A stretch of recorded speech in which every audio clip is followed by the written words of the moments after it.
Welcome everyone, Costin here with my Empire Guide for Total War Warhammer 3 Immortal Empires.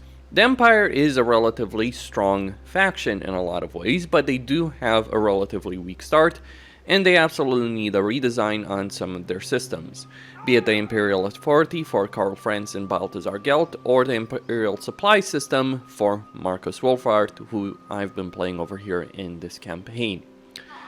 They do need some help, they do need some redesign.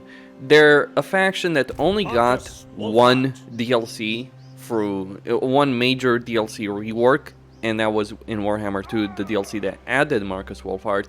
There was a previously paid DLC with Volkmar, but that just added units and Volkmar himself. It didn't change the way the Empire worked, I believe. I mean, there were some changes, but Regiments Renown, units, Volkmar, those were added in a DLC, but not a rework. And the Empire desperately needs a rework.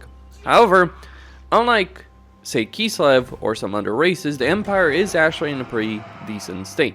Your economy will generate a decent amount of money.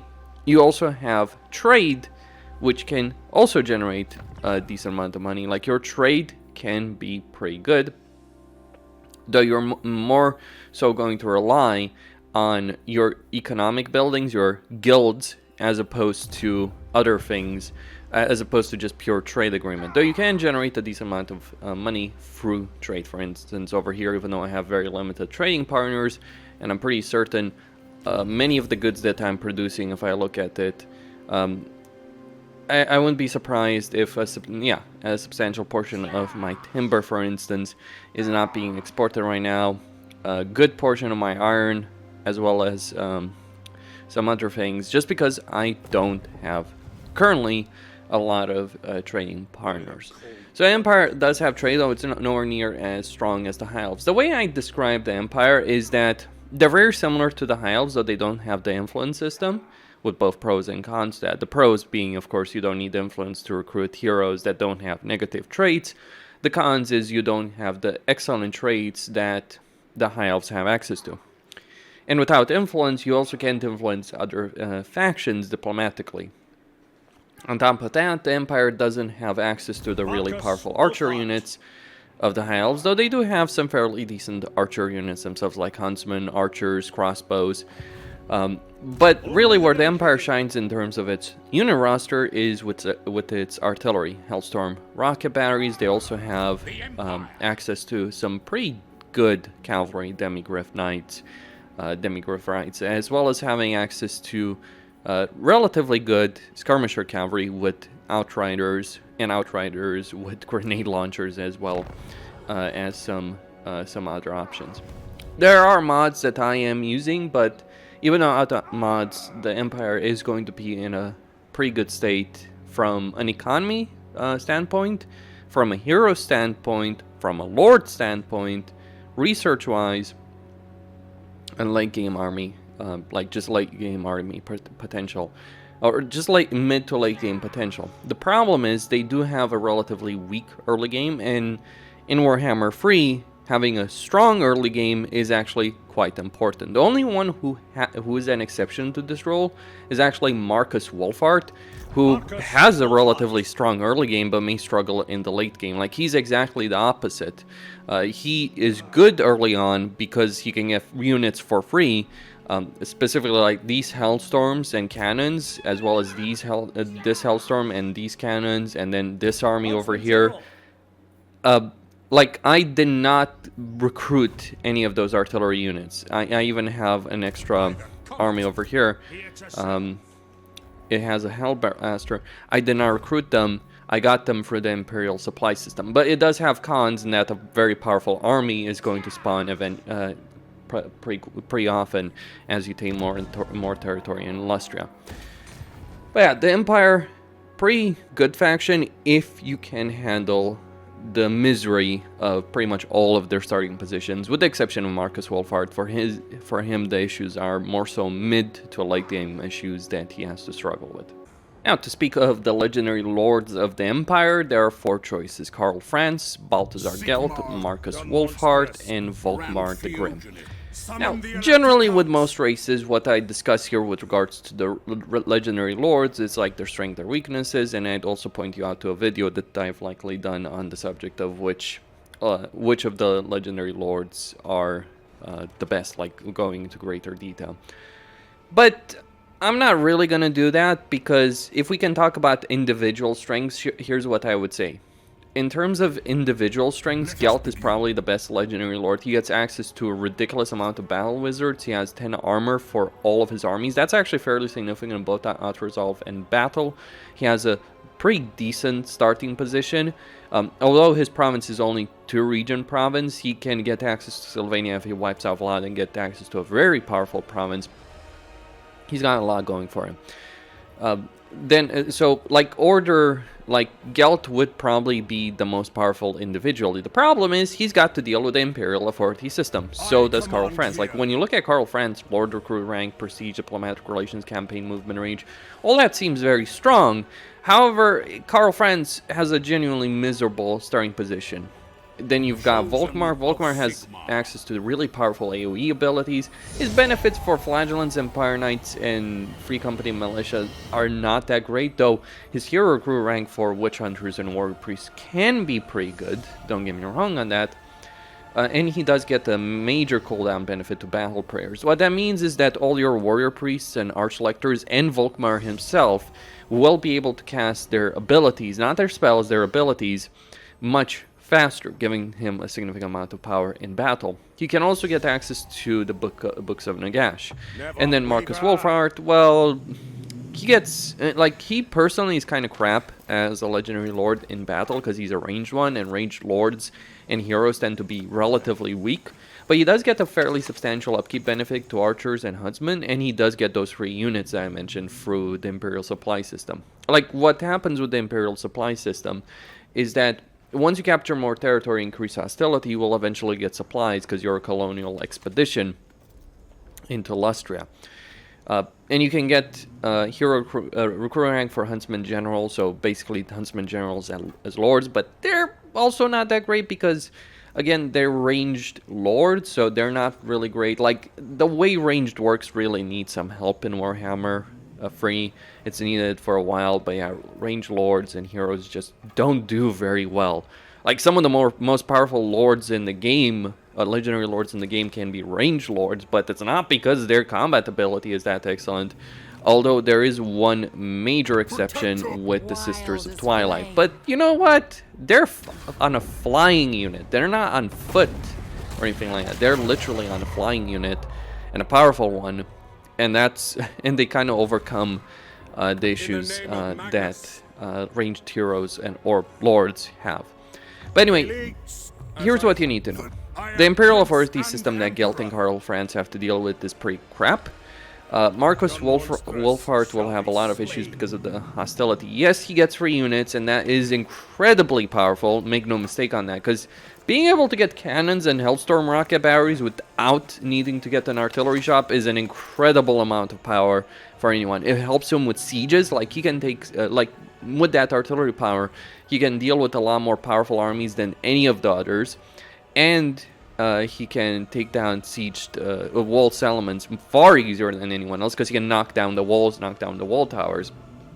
So sieges for him are that much easier. In fact, I would say he's the most powerful legendary lord right now, just because he gets those free powerful units. Like, the Empire has an issue in that they do struggle to unlock all of their powerful unit roster. Like, it can take a while to get Hellstorms and cannons and all that.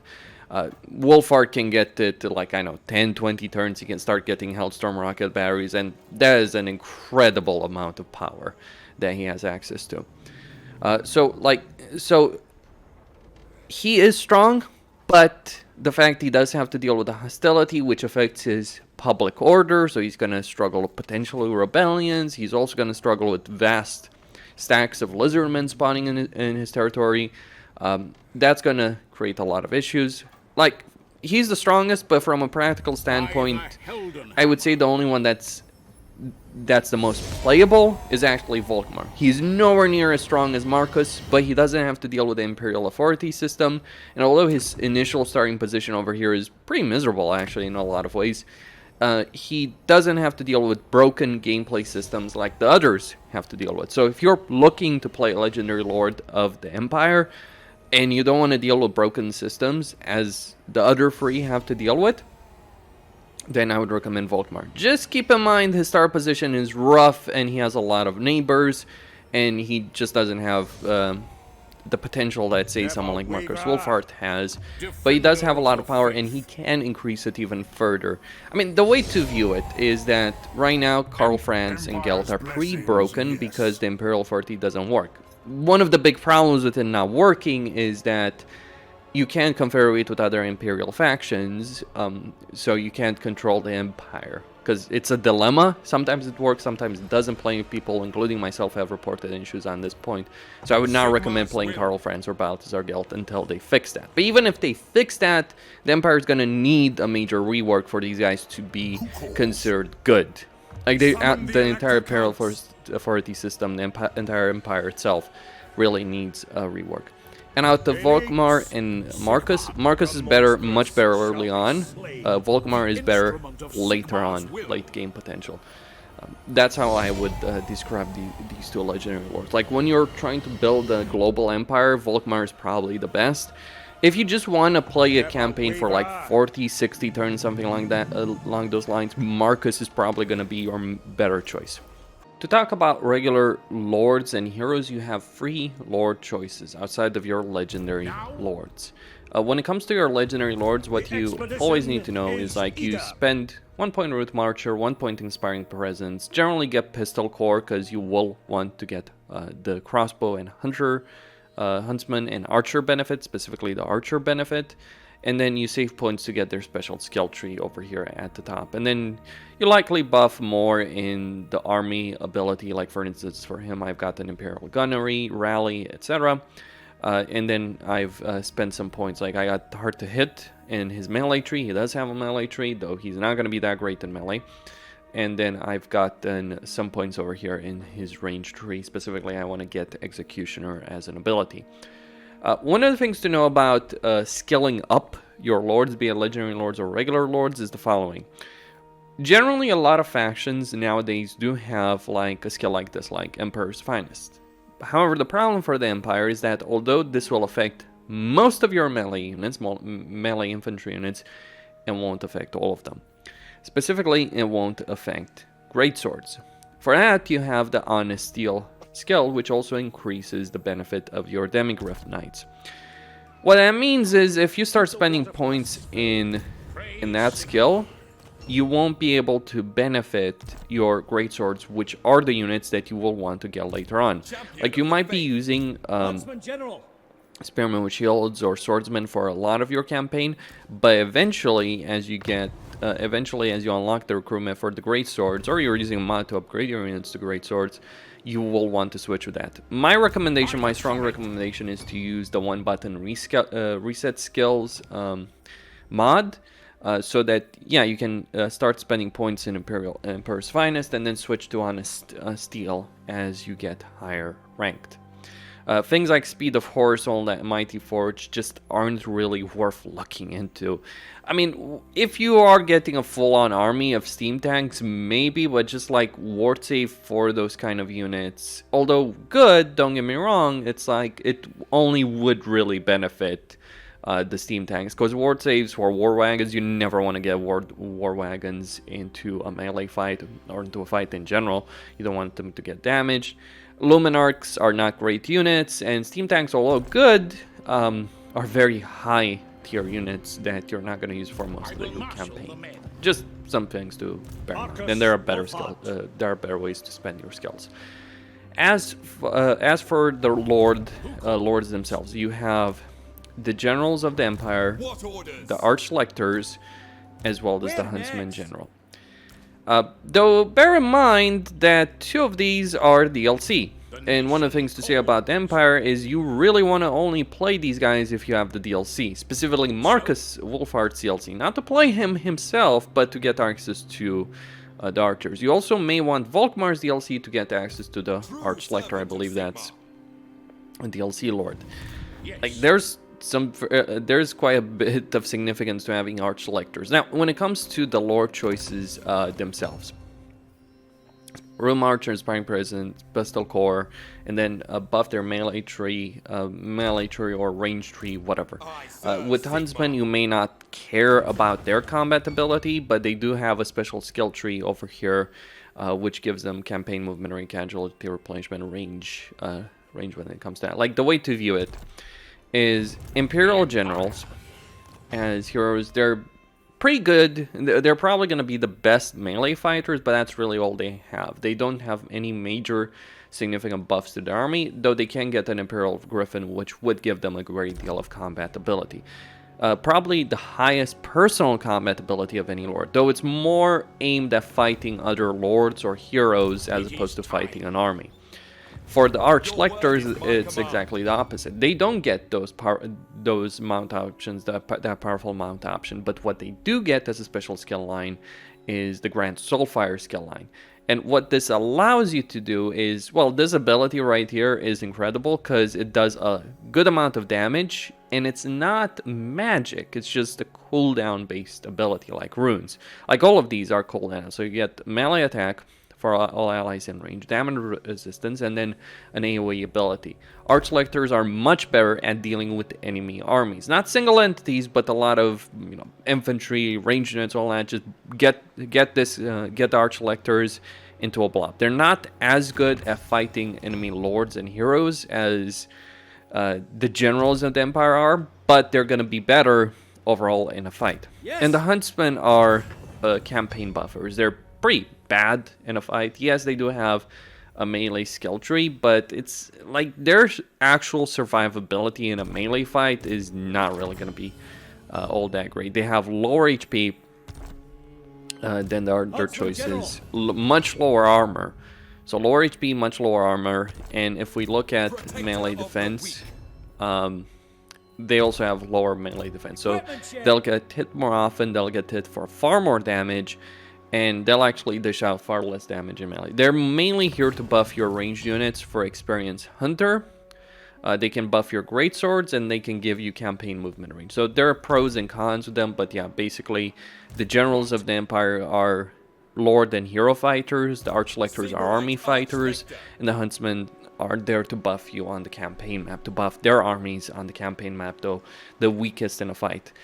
There are benefits to this. I would say Huntsmen are good if you're running around with a secondary stack on the campaign map and you're struggling more to get to the fights or to take settlements that might be exposed because your main army has already defeated the major enemy army. So it's less important for a secondary or a tertiary army to do very well in combat. It's more, or for their lord to do very well on a personal combat level, than it is to be able to get around the campaign map very, very quickly. That would be my perspective on that. Now, as for regular heroes, you do have a number of choices. You have captains, warrior priests, witch hunters, and mages. Each of these require individual structures. So basically, if you want to get warrior priests, you need to get the Shrine of Sigmar. If you want to get captains, you need to get a barracks. If you want to get mages, you need to get a wizard's enclave. And if you want to get witch hunters, you need to get a tavern, basically. Tier 3 control structure. Okay. And each of these, by the way, will increase... like, you need a tier 4 tavern to increase your hero capacity for witch hunters, whereas the others just need tier 3. So you may need to get the tavern in a major settlement if you want to recruit a bunch of witch hunters, though you may not necessarily care about recruiting a bunch of witch hunters. There's also ways of course, improving hero recruit ranks through research, and as well as hero capacity for captains and wizards. Now, to talk about individual hero choices, let's actually start with the captains. I don't actually have any because I have one. Where is it? There we go. So I have a captain over here that I just recruited. I haven't really bothered with captains. Like, captains, they're decent melee fighters, but they're basically discount Empire generals as heroes. They give you training, so that's going to be a decent amount of experience, especially if you keep them in an army for a very long time. Like, you can get a good amount of experience through their training, though they're melee fighters. The way you level them up is you get Blade Master, the first melee skill. Whenever you can spend points in training, you spend points in training. Unless you really want to focus on their melee survivability. Sometimes in a campaign you may want to skip on training or special skills like that just to focus on their combat ability. Like if I'm playing Balthazar Gellert, I'm absolutely focusing on their combat ability because I'm going to be in some harsh fights from very early on. But most of the time you may want to get training or other abilities. But yeah, they give you training, they give you experience each turn. They also have Imperial Pegasus as a mount and Hold the Line as a skill, which gives melee defense and leadership.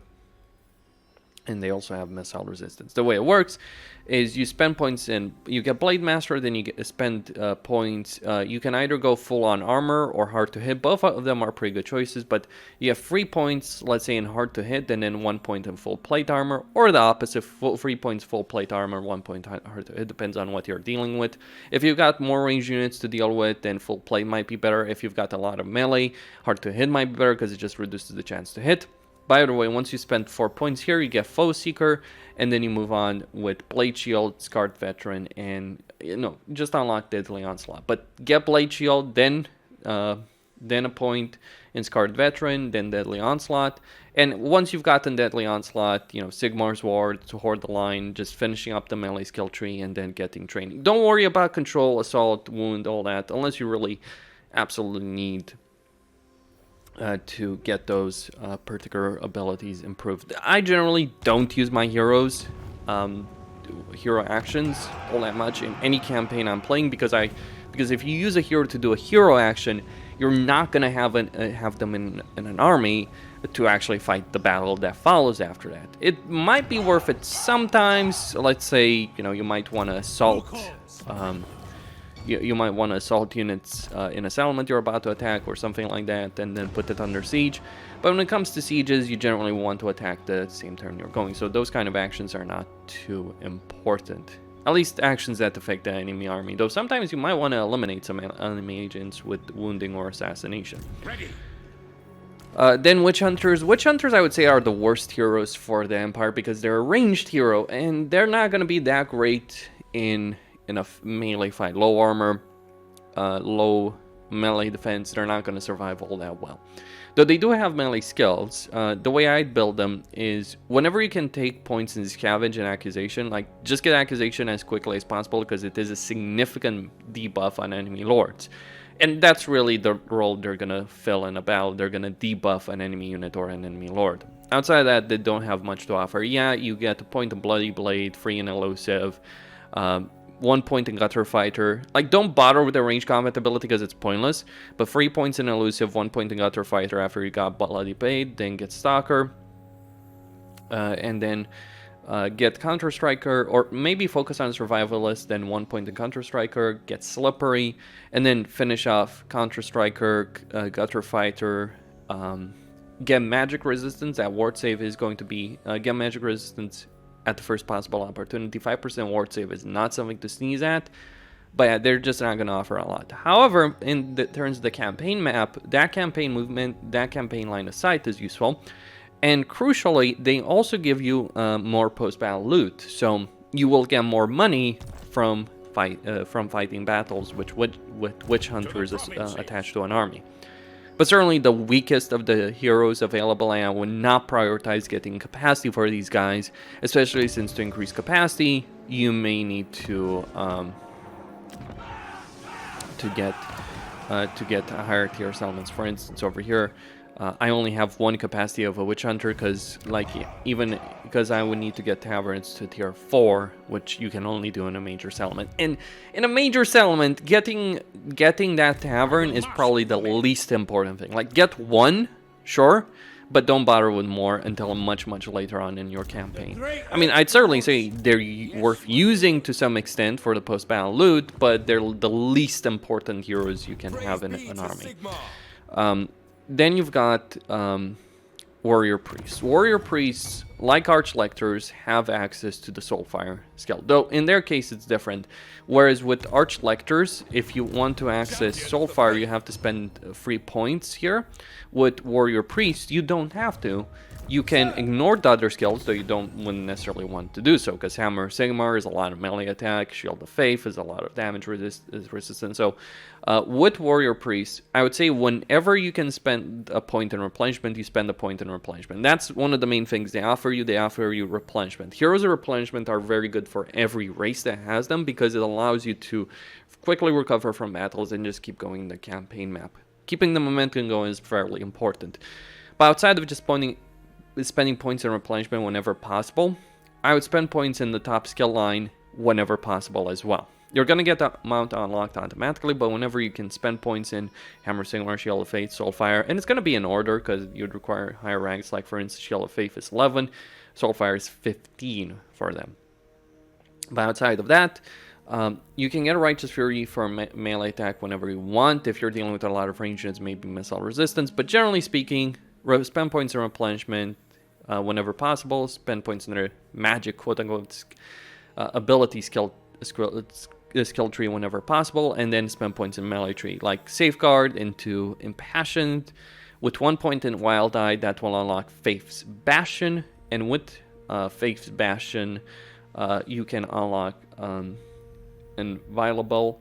3 points in that, 1 point in Tenacity, and then go into Benediction. Though that not too important for themselves. Like leadership skills are generally, or rather buffing the leadership of individual heroes is not necessarily too important, but it is a leadership benefit for all your allies in range. Though it is a very short range, but it will help you win some melee fights. Warrior Priests, from my perspective, are the best heroes of the Empire. Now, as for magic, the way to level them up it's basically the same for all mages. Like, you don't necessarily care too much about scouting, though you can benefit from that. Generally, mages, you just spend points directly in their magic skill tree. Like, they'll generally have a passive skill when you use spells, get that. Then you spend points, either you spread them around or you focus on something. Like here, I focused on the net because the other skills are just not too important, though fast protection can be useful. You get evasion, and then you get access to the higher tier spells. For instance, here I'd get 1 point at least in banishment, followed by a point of magical reserves, and then maybe 2 points in banishment, earthing, arcane conduit. Very simple to level up mages. But which mages should you get? When it comes to magical trees, you have access to amethysts. Now, amethysts are death, or is it death or shadows? Whatever. Let me just record one. So, amethyst wizards have this entire skill line with Spirit Leech, Life Leeching, all that kind of stuff. Yeah, it's weird that they that they use these different names, but it's a lore perspective. Now, amber wizards are basically beasts, if I'm not mistaken. So you got beasts. Shadow, gray wizards are shadow. Shadow might just be the best skill line for all wizards. Like the way I'd rate magic is like gray wizards are probably the best, followed by maybe bright wizards or jade wizards, because jade wizards themselves have a lot of power with access to the dwellers below in particular. So Shadow has the most amount of power, especially with the pendulum, even though the pendulum is maybe not as powerful as when it originally came out, but it's still really, really powerful. Jade wizards are pretty strong. Bright wizards are pretty good as well. However, it's not just about the magic. Like any magic tree you go for will still be pretty good. It's also about the traits. For instance, light wizards may not be so strong in terms of their magical ability, but 5% campaign movement range from this guy, that is worth quite a lot. Other skill lines may not necessarily be worth it, though. Leadership to all units, melee attack +2 could be useful. Other skills may not necessarily be so important. So that kind of decision making should always be important. It's not just like, oh, I want this particular school of magic. No, you also want traits. Specific traits, and this applies to other heroes as well that you may go for. Like Monster Tracker is a great trait for regular heroes or for lords. Because for all the power certain lords, like for all the power art selectors can have, you might get you might get the general with strategist, just allowing you to get down the campaign map much faster, or you can get huntsman general with regal. I think, if I'm not mistaken, Huntsman general. This one over here, he's got noble. Noble is an incredible trait because it gives you a construction time to all buildings in a local region, and also improves your income in a local region. But the construction time is useful even on when you're on a conquest base, because you're generally going to lower the level of settlements when you take. You're going to lower the level of settlements by at least one when you take them, but you may get very good growth after that, and you may be able to get them back up or construct other buildings, and he will just allow you to build up provinces you conquer or provinces you hold. Like you can just get someone with noble and make them useful in a province. But yeah, that's all there is to say when it comes to lords and heroes. Ranking wise, I would certainly argue that arch electors are overall the best, but huntsmen can provide some benefits, as can imperial generals. Focus, don't ignore the traits. Focus on that as well. It's not just like, oh, which lord is the best. It's also the traits that they have. In terms of heroes, warrior priests, followed by mages, of course, because magic is powerful. Followed by imperial captains, followed by witch hunters, which are the worst of all of them. Moving on to talk about research. Well, just bear in mind when it comes to research that it might be different dependent on the legendary lord that you're playing. Generally speaking, though, it's going to be in the bottom right corner over here that you're going to get different bits of research. Volkmar focuses on his flagellants, I believe. Balthazar, Gelt, and Karl Franz focus on the imperial authority system, so you get fealty and you get Council of Elector.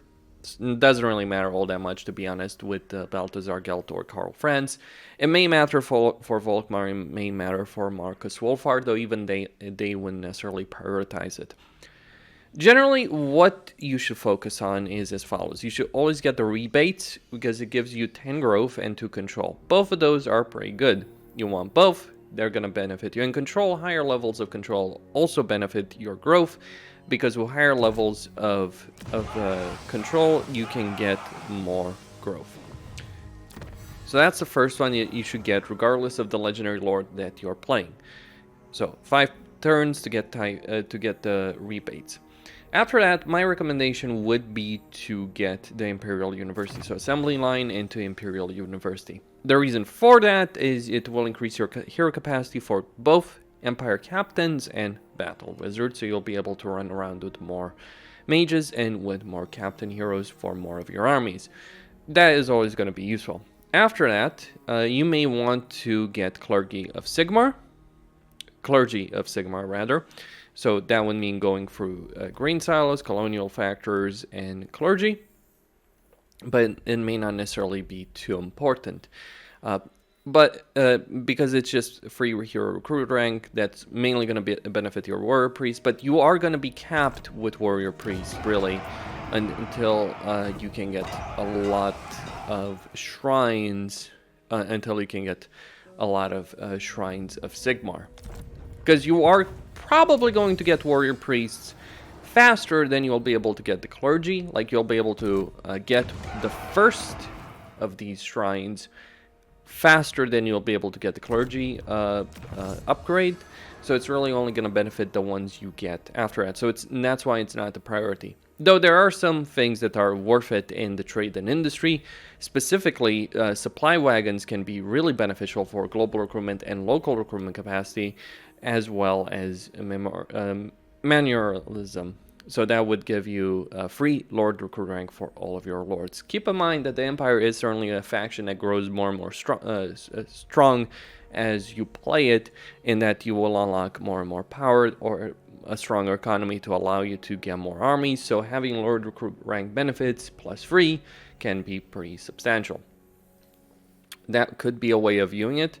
Or you can focus on Imperial colleges, specifically to get Imperial architects. Another thing, though I will not bother with the bottom tree except Imperial University, because the other ones just aren't going to matter all that much. Like, either focus on trade and industry to get supply wagons and manors, to get Lord Crew rank, or focus on assembly line into Imperial University, then focusing on to get Imperial Architects, which will give you a substantial construction time, as well as some income benefits, as well as a significant or a decent construction cost benefit for all buildings. Other upgrades that are worth considering, I would not bother too much buffing the armies, although certainly being able to get 15 armor for infantry units would be very beneficial. Though bear in mind that is a fairly substantial amount of time, and you might want to get that later when you can do research faster. One of the things you may absolutely want to get, however, would be to get mass-produced small ammunition and volley fire. Yes, that would be 12 turns as well, but at least mass-produced small ammunition would be really good because it would give you quite a bit of ammunition for your armies, and you are mainly going to be using a lot of ranged units for your armies. Now, on top of that, me saying that, one major way to improve your research rate over here, it would be to go fight a battle when you're not researching anything. So if you start to research, just put it on pause by selecting it again, and then go fight a battle. Because when you fight a battle, there is a chance that post-battle you may get a certain benefit, though in this case I did not get it. Like, what you're going to get in battles is ancillaries, right? Militiamen, all that kind of stuff. The one you want to get, and you can only get it if you're not researching anything that particular turn, but the one you want to get is called Student. Let me try and fight this just how to resolve it. Well, I would need to lower the difficulty. Let's just do that. Just to be able to auto-resolve it. And see if we get a student. No. But student gives you 10% research rate benefits, and you can only attach that to heroes, not lords. It is a benefit that Kislev has, the Empire has, and the dwarves do have. Actually, the dwarves have an even bigger benefit because the dwarves can also get the archivist banner or ancillary for their lord, so they can get a ridiculous amount of research rate benefits if you are playing them a really high amount. That's all you need to know about research. It's not too complicated, but it is fairly time consuming, though getting a lot of heroes and student banners on those heroes can certainly speed up a great deal. Remember, you can't put students on lords, you can only put them on heroes. Finally, to talk about unit recruitment and a bit about campaign strategy, just to mention that. Well, campaign strategy is you always want to eliminate the biggest threats that you may face very quickly. Here, actually, I should have eliminated Mazdamundi very early on, but I thought it in my interest to ignore him for a while, because if I hadn't ignored him, I would have had to fight the Norskans on my own, and they can be really rough. So ignoring him had some benefits. His army has suffered a lot, actually. Like, he has an army over here, but it suffered a lot fighting the Norskans. So always try and exploit those kind of behaviors when you're dealing with a certain faction or another. Though certainly going north might have had its own benefits as opposed to going south, because going south as Wolfart is not great. Anyway, when it comes to unit recruitment, every settlement will give you access to spearmen and archers if you have Marcus's Wolfart DLC. Don't play the Empire if you don't have Marcus Wolfart DLC. It's not the great faction to play without it. Then you can get a barracks, which can give you at tier 1, it can give you with DLC, assuming, like swordsmen, spearmen as well. Like, each barracks is always gonna have those tier 1 units as well. But you can get swordsmen and free company militia. At tier 2, you get crossbows, halberdiers but you need the blacksmith, and spearmen with shields. Halberdiers are not generally worth it. The reason they're not generally worth it is because Imperial units generally tend to have low armor. Halberdiers also lack something that the spearmen with shields have, which is a chance to block attacks, missile attacks. So, for instance, they have a bronze shield. A bronze shield gives you, like, they have a 33% chance to block a small arms fire or missiles.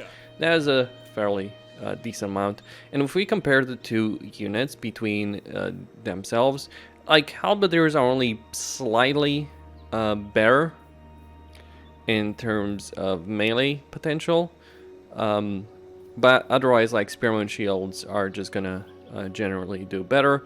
Though I'm pretty sure halberdiers are gonna do much better against large units, especially single entities. But yeah, spearman and shields are generally gonna be a good front line. But most of the time, you may want to recruit a lot of archers. Don't even bother with the barracks. You may want to get the barracks just to get captains, because they're worth it.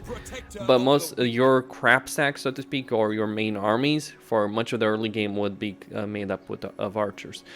A mod I'd recommend is the Warband Upgrade mod, so you can upgrade these archers. If you want, you can upgrade them to crossbows, then into handgunner, huntsman, all that good stuff. But even if you're not using any mods, the regular archers are pretty good. Like, crossbows are better, partly because, one, they have better armor piercing. Like, the archers don't have any good armor piercing, but they're cheap. That's a critical element. They're pretty cheap units to recruit. They don't have a lot. You'll just save a bit of extra money. Like later on, sure, you will want to get crossbows, and then eventually maybe handgunners. Though the downside of using handgunners is gunpowder units have a lot of problems right now. Though handgunners are certainly going to do a lot more damage overall if you can get them into a good position than crossbows. But yeah, the Empire does have some major issues with their late game range because handgunners are just not worth really using right now, but they are generally going to be better than crossbows, except that gunpowder units don't really work very well right now and are not worth using almost at all. For your melee line, like early on you may want to get swordsmen if you're getting anything, but really you may want to save up until you can get spearmen with shields. Flagellants are not worth it. They take a lot of damage. Yes, they can do a lot of damage if they get into a melee fight. Absolutely, they won't break. But that lack of armor is really going to hurt them. For all their unbreakable prowess and damage prowess, they're just not really worth it using at all in any campaigns. Even Volkmar, I would actually focus more on Free Company Militia if you're playing Volkmar. Free Company Militia are a hybrid unit. They're like a short-range gunpowder unit that's not really good in ranged or in melee. But they're a better melee unit. They're a better melee unit than they are a ranged unit. I would not bother with them unless you're playing Volkmar again, because Volkmar does get some substantial benefits to them, but outside of that, don't really care too much about them. Yeah, mainly archers, spearmen shields, then crossbows. Later on, you may want to get things like great swords. Like, your late game army would be composed of the following. It would be likely composed of some handgunners or huntsmen, most likely, because huntsmen do work as ranged units, and yes, they're not going to be as good in range as handgunners are, but at least they're going to freaking work in range, which you can't say the same about that. Like, your late game army may be composed of, like, say, 4 units of greatswords, 4 units of huntsmen, some cavalry units. Though when it comes to cavalry, you either should get a couple of skirmisher cavalry. This can be great into baiting the enemy into attacking your prepared position. Like, you just form a corner camping position and then you use skirmishers to bait them in. Magic can also work in that respect. Like, regular cavalry wise, I would not bother with either Reichsguard or any of the knights as a general rule. Though Knights of the Blazing Sun can be pretty good, but they can also be really expensive to recruit, because in order to recruit them at a decent price, you need to control their chapter house in Talabayam. Typically speaking, when it comes to cavalry, unless you absolutely need it in some situations, you're just better off, say, waiting until tier 4 to get cavalry, and then getting demigraphs. Like, until tier 4, you're just going to use infantry units and range units and artillery. At tier 4, you start getting some demigraphs. Not a lot, 2 units, maybe 4 at most, but let's say 4 units of greatswords, 4 units of huntsmen. That's 8. Let's say you throw in warrior, priest, mage. Like, you would want to get all the heroes, and you certainly have the ability to fill all your armies with heroes. If you can't get heroes, yeah, just get a few more greatswords and a few more huntsmen. But outside that, if you can get heroes, captain, mage, warrior, priest, witch hunter. But let's say you would have free typically with the lord, so that's 4 again, so that's, yeah, 12. Then you may want to get 4 cavalry units, 4 artillery units, or you may want to mix and match. You may want to focus more on range units. Range units are great for the sake of sieges. Like an army like this has a lot of heroes, though these are Wolfheart's special heroes. Has lots of huntsmen. And has 4 artillery units. This army is very difficult to beat on the battlefield because although it's vulnerable to flanking attacks, because it doesn't have any counter to cavalry really, the heroes themselves are pretty good as line holders. And this is the game plan really for the Empire. Just get your captains, warrior priests to hold a line, get the attention of the enemy on that. Use your archers, later on your huntsmen, crossbows, all that to do a lot of damage, and then use obviously artillery to take down walls, take down enemy blobs. Hellstorms are good for walls, cannons are good for hellstorms are good for units, cannons are good for walls. And that would be your game plan. Early on, you may just make full-on armies of archers, then you may switch to combinations like things like spearmen, the combination of spearmen with shields, swordsmen, crossbows, maybe some outriders if you can get the cavalry building. If you are getting the cavalry building, I wouldn't say it's too much of a priority, though. Keep in mind, it can help you when you're attacking an enemy and they're on defensive. It can help you to lure them in, so you don't have to actually advance on them. Because if you do damage with outriders, and I've seen this happen consistently, like if I'm using outriders or outriders grenade launchers, just outriders in general, if I'm using skirmisher cavalry to hit the enemy, eventually they will come and attack me. Though you should be careful with your skirmisher cav when it comes to that. But yeah, early on archers, then later on spearmen, shields, and crossbows. Focusing more on crossbows with a couple of spearmen with shields can be a good choice, because you only need a handful of spearmen with shields just to hold your flanks primarily, and then yeah, get hero capacity. Artillery wise, the tier 3 artillery, like tier 3 artillery shop, you're not gonna bother with the war wagons. You're gonna benefit from maybe getting the handgunners, but really the mortars. The mortars are good, assuming you can land a hit. The AI has an uncanny ability to avoid shots. Keep in mind, however, mortars are not great against walls or wall towers. For artillery that's good against that, or really good artillery, you need to get to tier 4. Like, until tier 4, I would really prioritize archers, then crossbows, spearmen with shields. And at tier 4, yeah, start getting things like hellstorms, demigriffs, greatswords, all that. That's when you start getting the really powerful armies. You know, this is the fundamental problem of the Empire. To get a good Imperial army, or a decent one, because it's not even good by the standards of the game, like a Warriors of Chaos army would wipe the floor with a lot of Imperial armies. But to get some of the good units the Empire has, you need to get to tier 3. Like the great swords just are on a completely different level compared to all your other infantry units, purely because they have that much more armor. 95 versus 30 is a significant difference. And it's not about like, oh, they're doing so much weapon damage. No, they just have that much better survivability. Even if they can't block range shots, they're just going to survive a lot more hits than your regular units. And they also have quite a bit more leadership, so they're far less likely to break. Things are a bit different in your archer line. The upgrades are important, but there's not a night and day difference between a huntsman and crossbows, for instance, so huntsmen are generally going to be better. And artillery-wise, yeah, cavalry-wise, don't bother with like Imperial Knights or Reichsguard if you're playing Karl Franz. Just don't really bother with that, because, I mean, get the regiments of renown, get them if you have the luxury for it, but don't bother with the cavalry shop until you're like tier 3, and then you're doing that in preparation to get demigriffs at tier 4. That would be my consideration. And when it comes to building Imperial armies, you always want, to a degree or another, to balance out how many armies you have versus how powerful those armies would be. You do need, like, you can have a decent amount of power if you get some good units, but a good army can be pretty expensive for the Empire.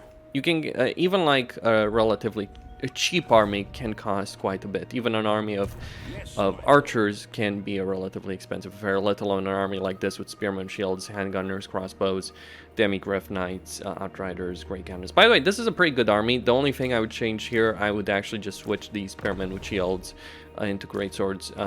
Like, I would replace them with great swords when I get the opportunity, but this is a pretty solid army. The Outriders, they're not really there for the main fight. They're there to lure the enemy, and you don't necessarily need 2 units, though grenade launchers will do quite a bit of damage.